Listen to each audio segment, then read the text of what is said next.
Hello my dear friends, मैं राजकुमार और आप देख रहे हैं राज ज्ञान दृष्टि। आज हम बात करने जा रहे हैं कक्षा 12वीं के इतिहास अध्याय 10 उपनिवेशवाद और देहात सरकारी अभिलेखों के अध्ययन की। तो अपने पहले वीडियो में हमने जाना कि बंगाल में किस तरह से बंगाल की ग्रामीण क्षेत्रों में उपनिवेशवाद ने अपना विस्तार किया और किस तरह की जो राजस्व व्यवस्था थी उसको इस्तमरारी बंदोबस्त के रूप में लागू किया गया। तो वहाँ पर किस तरह से जमींदारों की जो स्थिति थी और उसको उनकी जो शक्तियाँ थी उसको छीनी गई और उनको उनकी शक्तियों में किस तरह से सीमित किया गया और किस तरह से एक जोतदार वर्ग, एक नया वर्ग उभर कर सामने आता है और किस तरह से जो है उनका प्रभुत्व बढ़ता जाता है। तो अब जो जमींदारों की ओर से क्या है प्रतिरोध, जब एक नया वर्ग उभर कर सामने आया जोतदार वर्ग के रूप में, तो यह जमींदारों की ओर से क्या है उनकी जो सत्ता छिनती नज़र आ रही थी, तो उन्होंने क्या है अपना प्रतिरोध दर्ज कराया। तो उनकी ओर से क्या प्रतिरोध थे उसको हम जानेंगे।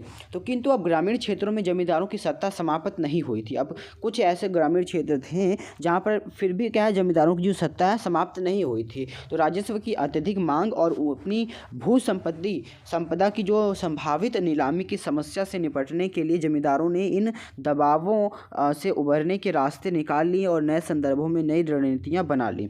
अब क्या है, जैसे जैसे जमींदारों की जो संपत्तियां नीलाम होती जा रही थी या उनके जो एक जोतदार थे उनको चुनौती देता हुआ वर्ग उभर रहा था, तो अब इन्होंने भी क्या है इनसे बचने के लिए अब नए नए जो रणनीतियाँ हैं, तरीके हैं अपनाने शुरू कर दिए। अब इन्होंने क्या है फर्जी जो बिक्री है एक ऐसी ही तरकीब थी।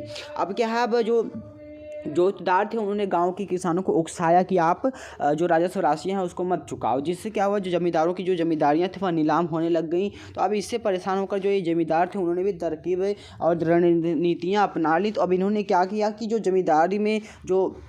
जमींदारी की जो नीलामी की प्रक्रिया थी उसमें क्या है फर्जी बिक्री होने लगी। अब इन्होंने अपने ही रिश्तेदार या अपने ही एजेंट्सों को उस नीलामी प्रक्रिया में शामिल कर लिया और उस तरह से जो इनके जो नाम हुआ करते थे उस नीलामी जमींदारी से हट जाया करते थे, लेकिन एक तरह से उस जमींदारी पर आज फिर भी उनका जो नियंत्रण है और बना रहता था। और इन्होंने जो नीलामी में भाग लेने के लिए अन्य जो जमींदार या अन्य जो इस तरह के उभरते जोतदार शामिल होने के लिए आ भी रहे थे, तो इन्होंने अपने लठा वालों का जो सहारा लिया और उनको क्या है खदेड़ दिया, उन नीलामी प्रक्रिया में शामिल ही नहीं होने दिया। तो इस यहाँ पर वर्धमान के राजा ने अब क्या है पहले तो अपनी ज़मीन का जो कुछ हिस्सा है अपनी माता को दे दिया, क्योंकि क्या है इनकी जो कंपनी ने निर्णय ले रखा था कि जो स्त्रियां हैं उनकी संपत्ति को नहीं छीना जाएगा। और फिर दूसरे कदम के तौर पर क्या है उसके एजेंटों ने नीलामी की प्रक्रिया में जोड़ तोड़ किया और कंपनी की राजस्व मांग को जानबूझकर क्या है रोक दिया था और भुगतान न की गई बकाया राशि बढ़ती गई। और जब भू राजस्व का कुछ हिस्सा नीलाम किया गया तो जमींदार के आदमियों ने ही अन्य खरीदारों के मुकाबलों ऊंची ऊंची बोलियां लगाकर संपत्ति को खरीद लिया और आगे चलकर उन्हें खरीद की राशि को अदा करने से इनकार कर दिया। अब क्या है जो राजा या जो एजेंट हुआ करते थे जमींदारों के, वह क्या है उस कंपनी की नीलामी प्रक्रिया में शामिल होते हैं और उस जमींदारियों को खरीद लिया करते थे और ख़रीदने के बाद क्या है उस खरीद की राशि को ही देने से मना कर देते थे, जिससे क्या हुआ उसमें जो नीलामी की प्रक्रिया वो रद्द कर दी जाती थी और यह प्रक्रिया ऐसे ही लंबे समय तक दोहराई जाती और जो जमींदारी है वह राजा के पास या जो जमींदार है उसके पास ही रह जाती थी। अब इसलिए उस भू संपदा को फिर से बेचना पड़ता था। अब जो एक नीलामी प्रक्रिया है उसकी जो पैसा आमदनी ना चुकाए जाने पर उस खरीदार से क्या है अब उसको फिर से एक बार नीलामी की जाती थी और एक बार फिर वही क्या है एजेंट ने ही उस ज़मीन को ख़रीद लिया और फिर एक बार फिर क्या है रकम नहीं दी और रकम चुकाने से मना कर दिया, तो इसलिए एक बार फिर नीलामी की करनी पड़ती थी। तो इस प्रक्रिया का बार बार दोहराया जाता रहता थी और अंत गोतवा इसके उदाहरण फिर क्या हुआ कि राज और नीलामी के समय बोली लगाने वाले थक गए। अब क्या है इस तरह की बोली प्रक्रिया जो रद्द हो जाती थी, बाद में जो खरीदार है वह पैसा देने से मना कर देता था, तो क्या है इस तरह से जो नीलामी की प्रक्रिया है इसमें जो अधिकारी थे वह थक गए थे इस बार बार उसी चीज़ को दोहरा कर। जब किसी ने भी बोली नहीं लगाई तो उस संपदा को नीची कीमतों पर फिर जमींदार को ही बेचना पड़ा था। अब जब इस तरह की बोली लगाने पर और फिर पैसा ना देने पर क्या है बार बार इसको दोहराना पड़ता था, तो अब जो परेशान होकर जो उसी जमींदारी को कम कीमतों पर उसी जमींदार को फिर से बेचा जाता था और जमींदार कभी भी क्या है राजस्व की पूरी मांग नहीं अदा करता था और इस प्रकार क्या है कंपनी कभी कभार ही किसी मामलों में इकट्ठी हुई बकाया राजस्व की राशियों को वसूल कर पाती थी। जो अब कंपनी के पास बहुत कम ऐसे मामले थे जिनमें क्या है संपूर्ण जो राजस्व राशि थी उसको प्राप्त किया जा सकता हो, नहीं तो हर मामलों में क्या है कुछ न कुछ जो राशि है जो उधार रह जाती थी, बकाया रह जाती थी। तो ऐसे सौदे बड़े पैमाने पर हुए और सन 1793 से 1801 के बीच बंगाल की 4 बड़ी जमींदारियों ने, जिनमें बर्धमान की जमींदारी भी एक थी, अनेक बेनामी खरीदारियां की और जिनमें कुल मिलाकर 30 लाख रुपए की प्राप्ति हुई थी। अब क्या है ऐसी ही बहुत सी बेनामी जो खरीदारियां की गई थी जिसमें क्या है 30 लाख रुपए की प्राप्ति हुई थी और नीलामियों में की गई कुल बिक्रियों में से क्या है 15% सौदे नकली थे।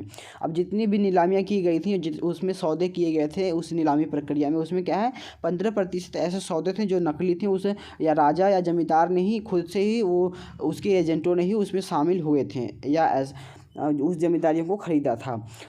तो जमींदार लोगों को और भी कई तरीक़ों से अपनी ज़मींदारियों को छीनने से क्या है बचा लेते थे। जब कोई बाहरी व्यक्ति नीलामी में कोई ज़मीन खरीद लेते थे तभी उन्हें क्या है हर मामले में उसका कब्ज़ा नहीं मिलता था। अब अगर कोई बाहरी व्यक्ति उस नीलामी प्रक्रिया में उस ज़मींदारी को खरीद भी लेता था तो क्या है लेकिन उस मामले में क्या है उस ज़मीन पर उसको कब्ज़ा नहीं मिल पाता था।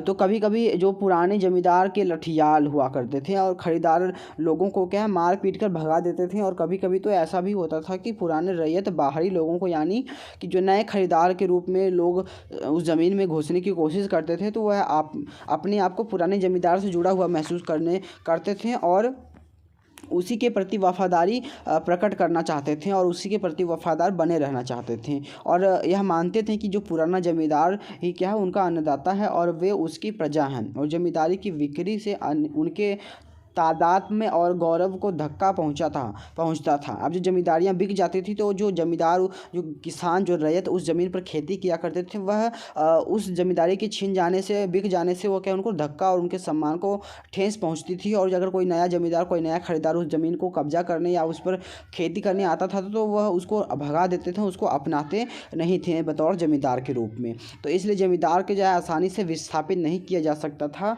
और 19वीं शताब्दी के प्रारंभ में कीमतों में मंदी की स्थिति समाप्त हो गई। अब जो जैसे जैसे 19वीं शताब्दी का प्रारंभ हुआ तब जो कीमतें हैं उसमें क्या है मंदी जो बनी रहती थी आय में वह कम होने लगी, अब कृषि की उपज बढ़ने लगी थी। अब इसलिए जो जमींदार क्या 1990 के दशक की तकलीफ़ों को झेलने में सफल हो गए, उन्होंने अपनी सत्ता को सुदृढ़ बना लिया था। अब जो 1990 के दशक से 1790 के दशक से जो 19वीं सदी के जो शुरुआती चरण था उसमें जो है बने रहें और उन्होंने इन मुसीबतों को झेल लिया, वह क्या बाद में मुनाफे में रहें और उन्होंने अपनी सत्ता को सुदृढ़ बना लिया और राजस्व के भुगतान संबंधी नियमों को भी कुछ लचीला बना दिया गया। अब जो राजस्व में भुगतान का जो तरीका था, जो एक सख्त तरीका सूर्यास्त्र की विधि, उस तरह के जो नियम थे उनमें क्या है लचीलापन भी दिखा और उसमें भी कुछ ढील दी गई। तो फलस्वरूप गाँव पर क्या है जमींदारों की सत्ता और मजबूत हो गई और लेकिन आगे चलकर 1930 के दशक की घोर मंदी की हालत में अंततः जमींदार का भट्ठा बैठ गया और जोतदारों ने एहतियात में अपने पाँव मजबूत कर लिए। अब जो 19वीं सदी का शुरुआती दशक था उसमें क्या है जमींदारों को जो जमींदार बने रहे जिन्होंने उन मुसीबतों को झेल लिया 1790 की मुसीबतों को, तो वह क्या है बाद में मुनाफे में रहे और उनका जो ताकत है उनकी जो स्वायत्तता है ग्रामीण क्षेत्रों में फिर से बढ़ी और मजबूत हुई। लेकिन बाद में क्या हो 1930 का जो दशक था उसमें क्या है घोर मंदी का काल आया तो उसमें फिर वह घाटे में हुए और उनकी जो भट्ठा बैठ गया यानी घाटे में हो गए बहुत ज़्यादा। तो फिर ऐसी स्थिति में जो जोतदार थे उनकी जो है उनके पाँव मजबूत होने लगे उन देहाती क्षेत्रों में। अब हम जानेंगे कि 5वीं रिपोर्ट क्या है। 5वीं रिपोर्ट हम जिन परिवर्तनों पर चर्चा कर रहे हैं उनमें से बहुत से परिवर्तनों का विस्तृत विवरण एक रिपोर्ट में दिया गया है और जो सन 1813 में ब्रिटिश संसद में पेश की गई थी। अब क्या है जो 5वीं रिपोर्ट वह दस्तावेज है जो हम ऊपर सभी घटनाओं और बातों और तथ्यों की जो चर्चा कर रहे हैं वह सभी जो घटनाएं और बातें तथ्य हैं उनका जो विवरण है एक विस्तृत विवरण है इसी रिपोर्ट में शामिल था, जहाँ से हमने एक स्रोत के रूप में उसको लिया है। और जो यह रिपोर्ट थी 1813 में ब्रिटिश संसद में पेश की गई थी और यह उन रिपोर्टों में से 5वीं रिपोर्ट थी जो भारत में ईस्ट इंडिया कंपनी के प्रशासन तथा क्रियाकलापों के विषय में तैयार की गई थी। अब जो ईस्ट इंडिया कंपनी की जो प्रशासन प्रक्रिया है और क्रियाकलाप जो उसके कामकाज है उसकी एक रिपोर्ट जो है सौंपी जाती थी ब्रिटिश पार्लियामेंट ब्रिटिश संसद में। तो उन रिपोर्टों में से यह 5वें नंबर की रिपोर्ट थी जिसको सौंपा गया था 1813 में। तो अक्सर 5वीं रिपोर्ट के नाम से जो इसको जाना जाता है। यह रिपोर्ट क्या है 1002 पृष्ठों यानी पन्नों में थी और इसके क्या है 800 से अधिक पृष्ठ परिशिष्टों के थे। और इनमें क्या है जमींदारों और रैयतों की अर्जियां, इनमें क्या शामिल था, इनमें क्या उद्धृत था उसको हम पढ़ेंगे कि इसमें क्या है जमींदारों और रैयतों की अर्जियां जो भी दी गई थी वह उद्धृत थी। और भिन्न भिन्न जिलों के जो कलेक्टरों की रिपोर्ट हुआ करती थी उसको शामिल किया गया था। राजस्व विवरणों से संबंधित व्याख्या, जो सांख्यिकीय तालिकाएं और अधिकारियों द्वारा बंगाल और मद्रास के राजस्व तथा न्यायिक प्रशासन पर लिखित टिप्पणियां शामिल थीं। और कंपनी ने क्या है 1760 के दशक के मध्य में जब से बंगाल में अपने आप को स्थापित किया था तभी से इंग्लैंड में उसके क्रियाकलापों पर बारीकी से नज़र रखी जाने लगी थी। अब जैसे जैसे कंपनी ने अपना शासन 1760 के दशक से ही शुरू कर लिया था तो उसमें क्या है जो कंपनी के क्रियाकलाप हैं और उसके काम हैं और उसके स्थायित्व उसको स्थापित करने की जो प्रक्रिया है उसमें क्या है नज़र रखी जाने लगी थी। तो उससे संबंधित क्या है रिपोर्टें और सौंपी जाती थी वहाँ संसद में।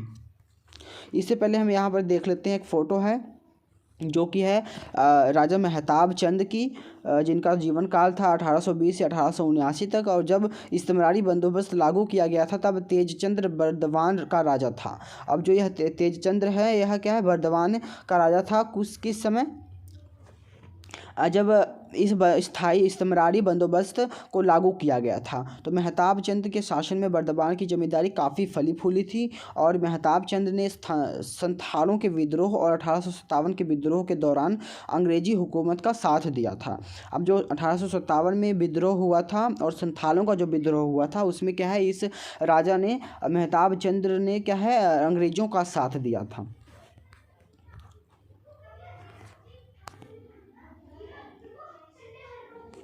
यहाँ पर हम जानते हैं कि बेनामी का शाब्दिक अर्थ क्या है। जो बेनामी है उसका अर्थ क्या है, शाब्दिक अर्थ क्या है। तो उसका शाब्दिक अर्थ होता है गुमनाम। और हिंदी तथा कुछ अन्य भारतीय भाषाओं में इस शब्द का जो प्रयोग ऐसे सौदे के रूप में किया जाता है जो किसी फर्जी या अपेक्षाकृत महत्वहीन व्यक्ति के नाम से किए जाते हैं और उनमें असली फ़ायदा पाने वाले व्यक्ति का नाम नहीं होता। यानी कि गुमनाम व्यक्ति या गुमनाम जो है उसको कहते हैं बेनामी। तो जो यहाँ पर है जो हिंदी भारतीय जो भाषा में इस शब्द का प्रयोग किस संदर्भ में किया जाता है कि यानी फर्जी अपेक्षाकृत जो महत्वहीन व्यक्ति हो उसके नाम पर किया जाता है, जिसकी महत्वता ना हो वह क्या है फर्जी है या बेनामी है। तो जो लठियाल है उसका शाब्दिक अर्थ क्या है, वह व्यक्ति जिसके पास लाठी या डंडा हो। और ऐसी जमींदारी जिसके लठैत यानी कि डंडेबाज पक्षधर होते हैं। अब जो ऐसी एक जमींदारी जिसके लठैत और डंडेबाज पक्षधर उसके साथ देने वाले होते हैं उसे लठियाल कहा जाता है।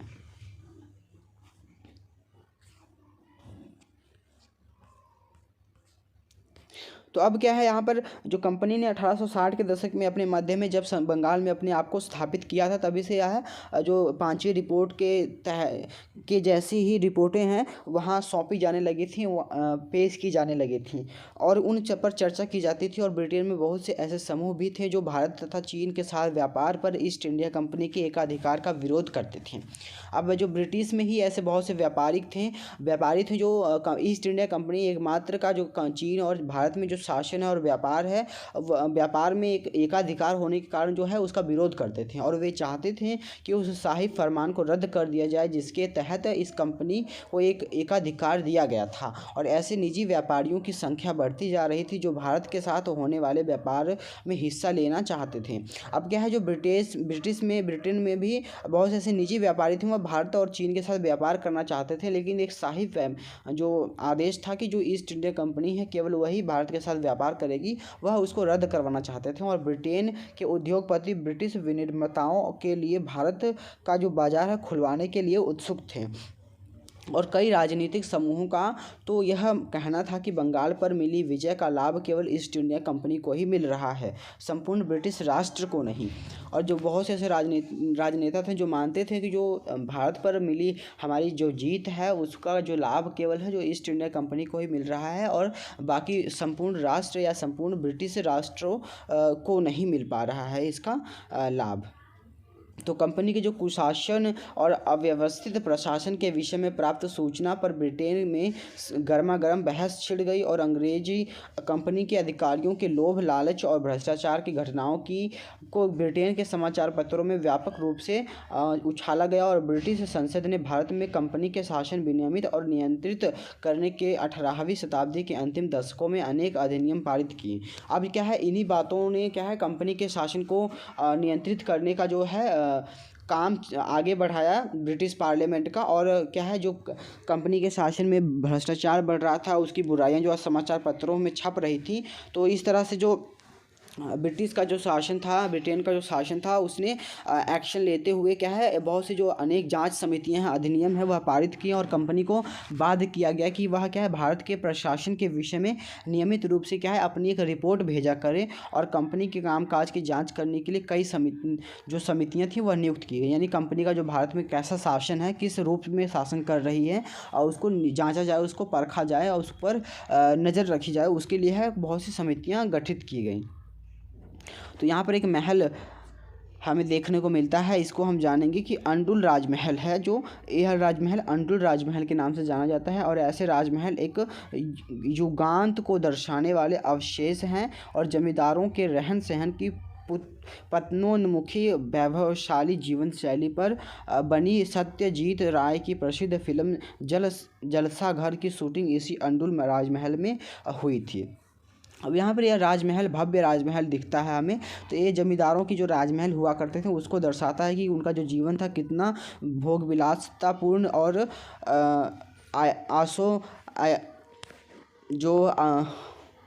सुखों से भरा जो उनका जीवन था उसको दर्शाता हुआ यह वैभवशाली जो महल है दिखाता है। और यह राजमहल है, इसका इस्तेमाल क्या है सत्यजीत की जो राय की जो प्रसिद्ध फिल्म जलसा घर है उसकी शूटिंग के उपयोग के लिए भी इस महल का जो है उपयोग किया गया था।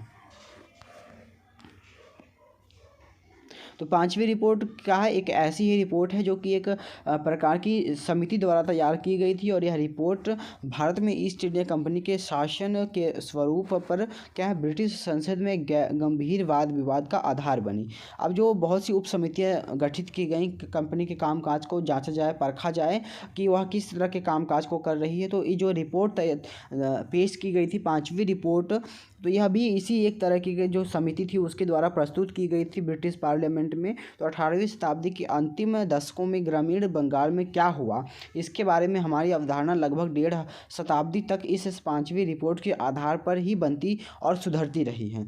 जो ग्रामीण जो बंगाल है उसमें क्या है किस तरह की स्थिति थी 18वीं शताब्दी के अंतिम दशकों तक, उसमें हम इसी रिपोर्ट के आधार पर क्या है किसी निर्णय पर पहुंचते हैं। तो इस पांचवी रिपोर्ट के आधार पर ही क्या है हमारी जो सोच है उसकी जो कल्पना है उस समय की हम कर पाते हैं। तो पांचवी रिपोर्ट में उपलब्ध साक्ष्य बहुमूल्य हैं, लेकिन ऐसी ही सरकारी रिपोर्टों को सावधानीपूर्वक पढ़ना और समझना चाहिए। अब क्या है ऐसी जो रिपोर्टें होती हैं इनको बहुत सावधानीपूर्वक पढ़ना ज़रूरी है और इनका जो संशोधन और जो इनका परीक्षण है वो करना ज़रूरी है। तो हमें यह जानने की ज़रूरत है कि ये रिपोर्ट किसने और किस उद्देश्य से लिखी थी। अब जो भी लिखा हुआ हमें मिलता है उसमें क्या है लिखने वाला क्या है और वो किस उद्देश्य से और वह किसके लिए लिख रहा है, वह बातें उस लिखे हुए बात या उस लिखे हुए स्रोत को क्या है प्रभावित करती हैं। तो उन बातों को भी हमें ध्यान में रखना चाहिए। और वास्तव में क्या है आधुनिक शोधों से पता चलता है कि पांचवी रिपोर्ट में दिए गए तर्कों और साक्ष्यों को बिना किसी आलोचना के स्वीकार नहीं किया जा सकता है। अब जो पांचवी रिपोर्ट में जो लिख दिया गया उसको हम हूबहू और वैसे ही मान लें वह ज़रूरी नहीं है, उसकी आलोचना उसमें कुछ कमियां भी हैं। तो जो शोधकर्ताओं ने ग्रामीण बंगाल में औपनिवेशिक शासन के बारे में लिखने के लिए बंगाल के अनेक जमींदारों के अभिलेखागारों तथा जिलों के स्थानीय अभिलेखों की सावधानीपूर्वक जांच की। अब इस रिपोर्ट को परखने के लिए और उसमें जो उसमें सच्चाई को तर्कपूर्ण साबित करने के लिए क्या है, उन्होंने जमींदारों द्वारा लिखे गए अभिलेख थे और जिलों के स्थानीय अभिलेखों से क्या है उनका मिलान किया और उनसे जांच की। तो उनसे पता चलता है कि जो 5वीं रिपोर्ट लिखने वाले कंपनी के प्रशासन की जो आलोचना करने पर तुले हुए थे। अब जो 5वीं रिपोर्ट तैयार करने वाले लोग थे वह क्या कंपनी के शासन को आलोचना, उसकी कमियां ढूंढने के लिए, उस कमियों को उजागर करने के इस रिपोर्ट में किया गया था और उस उद्देश्य से इन्होंने इस रिपोर्ट को तैयार किया था। तो इसलिए इस 5वीं रिपोर्ट में परंपरागत जमींदारी सत्ता के पतन का वर्णन अतिरंजित है और जिस पैमाने पर जमींदार लोग अपनी ज़मीनें खोदे जा रहे थे उसके बारे में भी बढ़ा चढ़ाकर कहा गया है। अब जमींदारों की जिस तरह की जो स्थिति है, और जो जमींदारियाँ खोने की जो स्थिति है उसको क्या है एक बढ़ा चढ़ाकर दिखाया गया था। और जैसा कि हमने देखा है कि जब जमींदारियाँ नीलाम की जाती थी तब भी जमींदार नए हथकंडे अपनाकर अपनी जमींदारियों को बचा लेते थे और बहुत कम मामलों में विस्थापित होते थे। अब जमींदारों को जितना यहाँ पर दयनीय स्थिति में दिखाया गया है इतनी ऐसी स्थिति थी नहीं। हम देखते हैं कि उन्होंने किस तरह के अपने हथकंडों को अपनाकर क्या है जमींदारियों को अपने पास ही बनाए रखा बहुत लंबे समय तक।